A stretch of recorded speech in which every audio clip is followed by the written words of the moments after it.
Hello and welcome. You're watching Business Today Television. I'm Sakshi Batra and this is an earnings special edition where we're going to be focusing on Anand Rathi Wealth's Q3 performance and the outlook going forward. First up, before we get into our conversation with the top management, let me highlight for all our viewers what the key numbers have come in from the company. The company's assets under management at the end of December has stood at 76,402 crores. That's up 38.8% on a year-on-year basis. The company has also reported a 33.3% year-on-year increase in the net profit at 77.3 crores. The revenues from operations have also jumped by nearly 30% at 237 odd crores. EBITDA has also surged by 34.3% to 107 crores and the margins have now come in at 45.2% in the reported quarter versus 43.7% in the year ago same quarter as well. What's also exciting for investors and the shareholders is that the company has decided to allot bonus shares in the ratio of 1:1. This is the first ever bonus that the company has also announced as well, and we are still awaiting the record date for the same. Let's now get into our conversation with the top management and see what is in the offing for the company going forward. I'm welcoming Mr. Rakesh Rawal, CEO of Anand Rathi Wealth, on our program today. Warm welcome to you, sir. Good to have you. Mr. Chethan Shenoy also joins in. He's the director at Anand Rathi Wealth. A warm welcome to both of you and a happy new year to both of you as well. Season's greetings. Well, the new year has actually, cheered you with great numbers also coming in. Yet again on this quarterly earnings, it was a well-rounded performance on all the parameters as well. And this has been, something that we have seen quarter on quarter. So congratulations to both of you and the entire team right there for another strong performance in this quarter too. Mr. Rawal, I will start off with you and I'll start off with the AUM number. I remember in the Q1 quarter when we had discussed, just then you had also surpassed your own guidance by nearly 96% when it comes to the AUM. And it only went on to improve by Q3 as well. What is it that you think is contributing to this aspect, especially in the quarter which is under review, October to December, when equity markets as a whole had underperformed? This aspect of yours has continued to grow with 38% surge as well. So what has been the key contributing factor here? What is the outlook now for FY25 on AUM, sir? Yeah. So I think that the focus of the company is in getting new monies. So if you focus on getting new monies, then market will do what it will do. I can't control that. But if we focus on getting new customers and deepening the pockets of existing customers, then the AU will have an upward trajectory, pushed by markets or pulled back by markets as the case might be. Like from a year to year basis, it's been pushed by the market. For this quarter, we've been pulled back by the market. But if we focus on what we need to do, I think we'll continue to have very, very healthy, robust growths in AUMs. Okay, got that. Let me also welcome Mr. Shenoy right there to the conversation to help us understand what his own expectation is. Given the number that you are at on the AUM front, do you think it is the right time to really look at the revenue as well as the PAT guidance on an upward revision trajectory yet again? Yeah, Sakshi, thank you. I think, like Sir mentioned, I think we focus on the inputs. The outputs are never in our hands. The markets will do what they have to do. This quarter has not necessarily helped us. We had to swim against the tide in this quarter because the market was down by about 8%. The good news is in a market where, in a quarter in which markets are down by about 8%, we've still had, a positive inflow of about 1 odd percent, almost 2%. So negative 8 odd percent from market, positive 2% on AUM still means in a bad quarter, we have been able to increase our AUM by about 10% of new money that has come in. So that's, I think, where AUM stands. We had projected an AUM number for the full year of about 80,000 crores. So I think that's a number that we are hoping to achieve, and hopefully the market should support us as well. Also on revenues, I think we are at 75% of the numbers that we had already revised upwards in the previous quarter, Sakshi.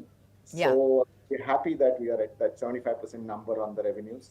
And PAT, I think, even better at 77% of the upward revised number.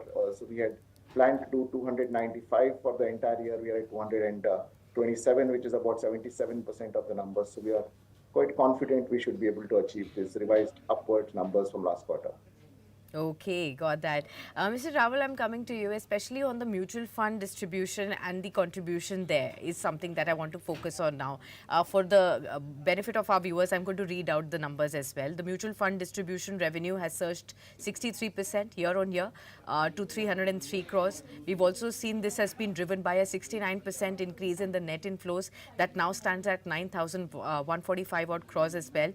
The equity mutual fund net inflows have also seen a substantial growth. That has risen 51% on a year-on-year to over 5,831 crore rupees odd. And the share of equity mutual funds in the overall AUM has grown now to 55% right there. Break it down for us and help us understand the vision going forward from us from here as well on all the three aspects, on the mutual fund distribution revenue, on equity mutual fund inflows, as well as on the share of equity mutual funds in the overall AUM, sir. So actually, the basis of this entire thing is the strategy that we have for customers, for them to get to 14 odd percent return, which comprises of in the range of 65% monies into equity funds and 35% in structures. Yeah. So that's the core around which the entire business is built, right? And therefore, when we get fresh AUMs, it sort of moves in these two categories of products, and therefore it has a natural growth that is seen so far. So I think that if I get a net mobilization of 1,000 crores, it has a potential to go to mutual funds in the range of 600-700 crores. So that, including market growth, will continue to power our mutual fund revenues. Our own internal belief is that over a period of time, uh, we should have revenue split between structures and mutual funds in the range of the 50-50. Yeah. Okay, okay. So therefore, mutual fund revenues, which are trail driven, will be, will keep flowing, plus minus some market impact. And our structure revenues are also fairly stable because most clients on maturity will reinvest them into structures. But be that as it may, there is an upfront element to it that the risk of that upfront element will keep reducing. So that's the larger vision that we have to get there in a few years. Follow up, Mr. Rawal, I also had this question on your structured products as well. I believe the initial guidance that the company had given on its overall contribution to the revenue to rise to about 33% odd. Has it already achieved that? And what exactly is the status right now? By when do you think that will be achieved? No. If I understand you right, that the guidance for the revenue of structures to the total, is that what Yes, you? yes, yes. No. So therefore, that our vision is for structures to be 50% and mutual funds to be 50. We are not there as yet. We are Okay, more in the range of about 35-40 for okay, mutual funds, but we want this to go to 50-50 over the years. Yeah. okay, okay. Got So that. all the acquisitions or the net flows are helping us do that. Understood. Let me just get Mr. Shenoy also. Now, the other aspect is on your relationship managers as well. The way you have been continuously focusing on increasing. I believe you had already planned to increase that every quarter and every year substantially by 40-50 odd. Currently, the number stands at about 383 and you've added about 61 RMs right there.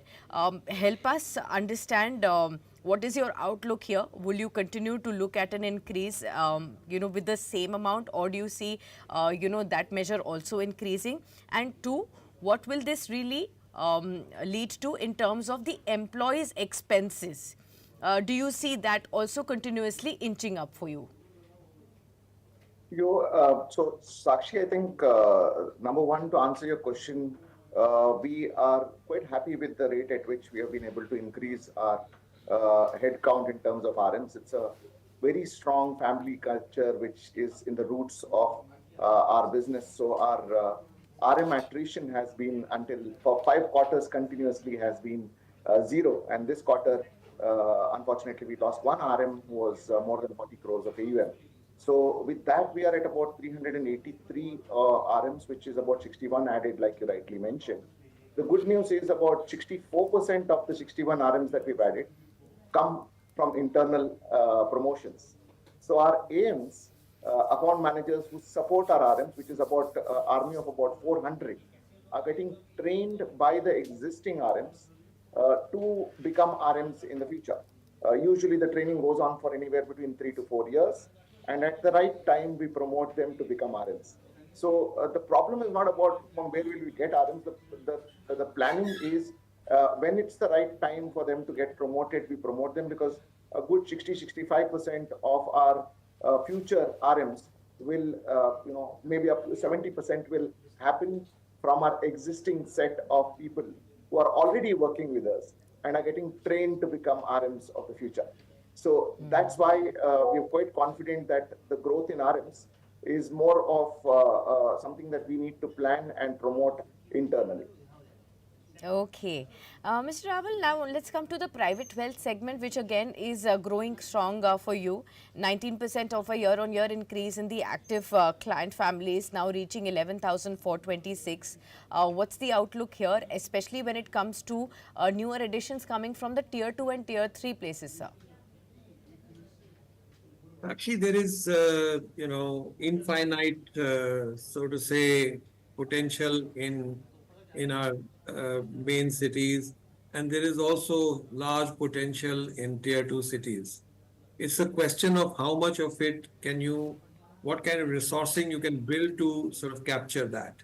And we are, the 61 odd numbers are a direction which tells us that if we keep building capacity, we'll keep building business.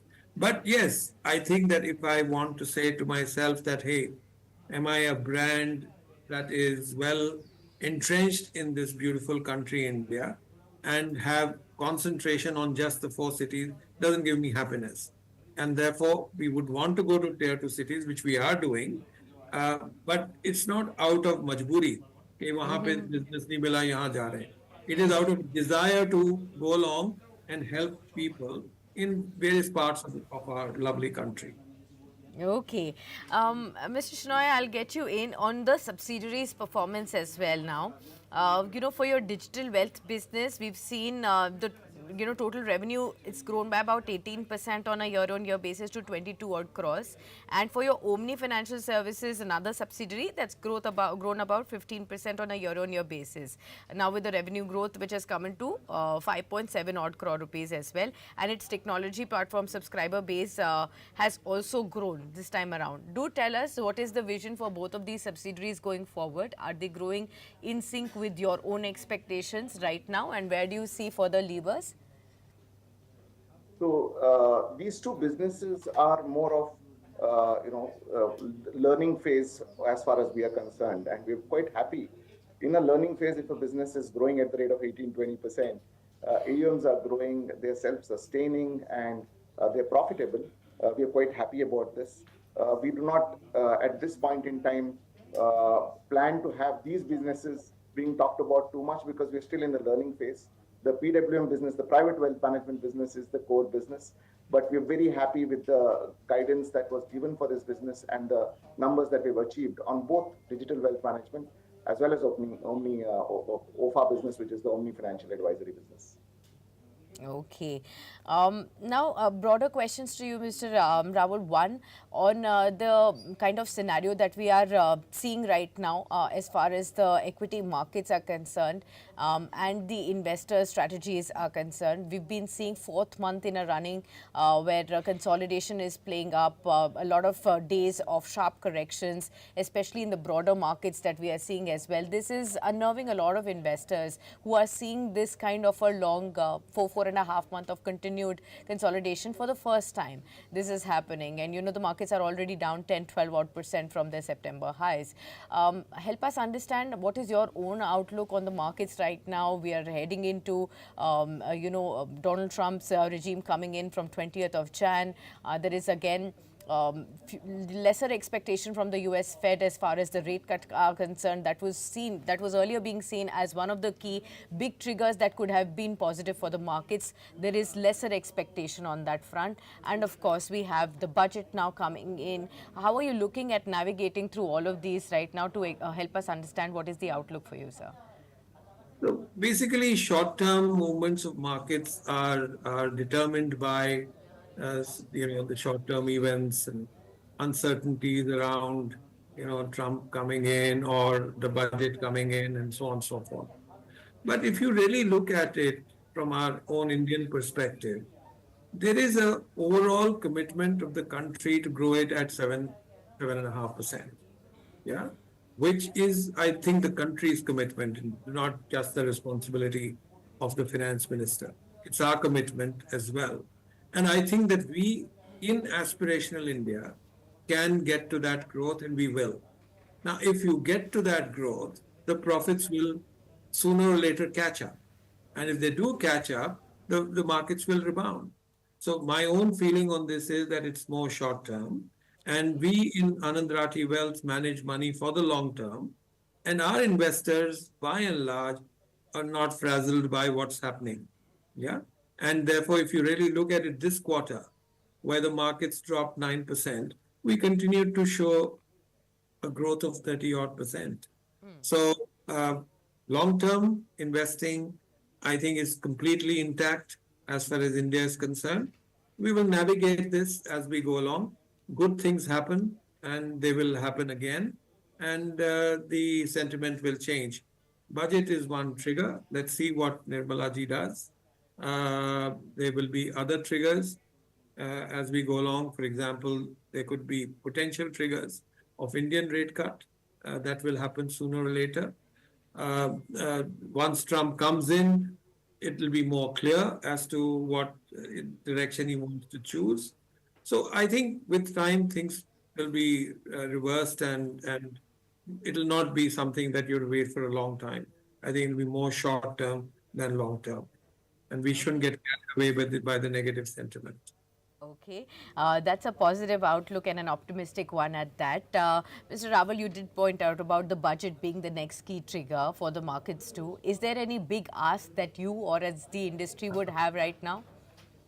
Well, I think that something that's already in the cards, which is simplification of the tax code, I think is a big ticket item, which is awaiting. The country is awaiting that, and I think simplification, which is our tagline, is uncomplicated, and I think that uncomplicated has delivered great results for us, and I think simplification can deliver great results for our country. And my request would be that, hey, you want to tax, in a straightforward manner rather than creating all kinds of complicated situations which confuse you, and of course help the chartered accountant fraternity, which I have nothing against, but why can't I make it so simple that I can fill it up myself? Okay, got that. Simplification and being uncomplicated as far as the taxation is concerned is the big ask right there. Mr. Rawal, Mr. Shenoy, it's been a pleasure speaking to both of you. I wish you both all the very best for the upcoming quarter as well, and hope to see you soon around the corner when the budget is around, and we'll hear more from you on as far as the budget decisions are concerned. Thank you so much for being with us. Thank you for having us, Sakshi, and we've also done a bonus of 1:1. Oh yes, how could I forget that? Of course, that's a big one. I did mention it in the headlines. But are we going to hear the record date soon from you? Well, that is a process in it, and I'm sure the process will take place, and we'll do it as soon as we can. But that's in line with our making sure that all the stakeholders, which is shareholders, our clients, as well as our employees, The focus of the company is on all three of them equally. Yeah. And we will keep on doing our best for all the three stakeholders. Thank you so much, and many congratulations yet again for announcing that bonus, as well as another quarterly earnings of strong performance right there, even in this weak sentiment that we are looking at. Many thanks for being with us, sir. Thank you, Sakshi. Thank you for having us. God bless you. Thank you so much.